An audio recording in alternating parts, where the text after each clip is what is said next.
తెలంగాణ జాగృతి ఆధ్వర్యంలో లీడర్ కార్యక్రమం పేరుతో నాయకత్వ శిక్షణ కార్యక్రమం నిర్వహించనున్నట్లు ఎమ్మెల్సీ కవిత తెలిపారు. తెలంగాణ యువత మహిళలకు రాజకీయ శిక్షణ అందించేందుకు తెలంగాణ జాగృతి లీడర్ కార్యక్రమాన్ని ప్రారంభించింది. అందుకు సంబంధించిన లీడర్ పోస్టర్ను కవిత ఆవిష్కరించారు. యువత మహిళలకు తెలంగాణ జాగృతి ఒక రాజకీయ శిక్షణ వేదికగా మారబోతుందని తెలిపారు.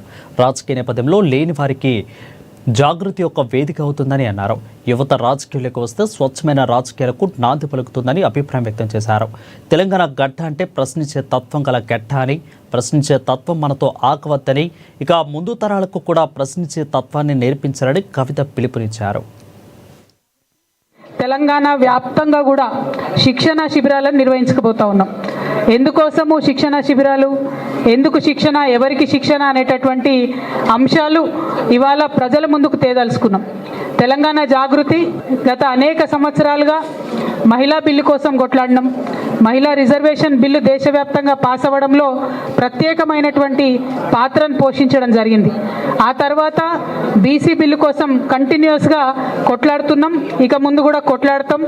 బీసీలకు 42% తెలంగాణ రాష్ట్రంలో మరి వాటా వచ్చేంత వరకు కూడా ఉద్యమిస్తాం. అదేవిధంగా తెలంగాణ జాగృతి మొదటి నుండి ఇప్పటి వరకు కూడా యువమిత్రులను, సాహితీ మిత్రులను, తెలంగాణ వాదాన్ని ముందుకు తీసుకుపోయేటటువంటి ప్రతి ఒక్క వ్యక్తిని కూడా వారి నాయకత్వాన్ని ఎంకరేజ్ చేస్తూ మరి ముందుకు రావడం జరిగింది.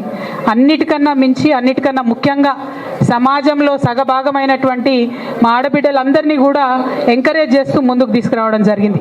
ఎంతోమంది యువమిత్రులు యూత్ పాలిటిక్స్లోకి రావాలని చెప్పి జాగృతి ఇదివరకు కూడా అనేకమైన కార్యక్రమాలు చేసింది. మరి నిన్న మొన్న కూడా చూసారు మీరు, సింగరేణిలో కూడా యువమిత్రులకు అవకాశం ఇవ్వాలని చెప్పి మొత్తం 11కు 11 ఏరియాల్లో కోఆర్డినేటర్స్ కూడా యూత్ని సింగరేణిలో నిర్మించి మరి వేయడం జరిగింది జాగృతి నుండి. అంటే జాగృతి యొక్క బలమైనటువంటి నమ్మకం ఏంటంటే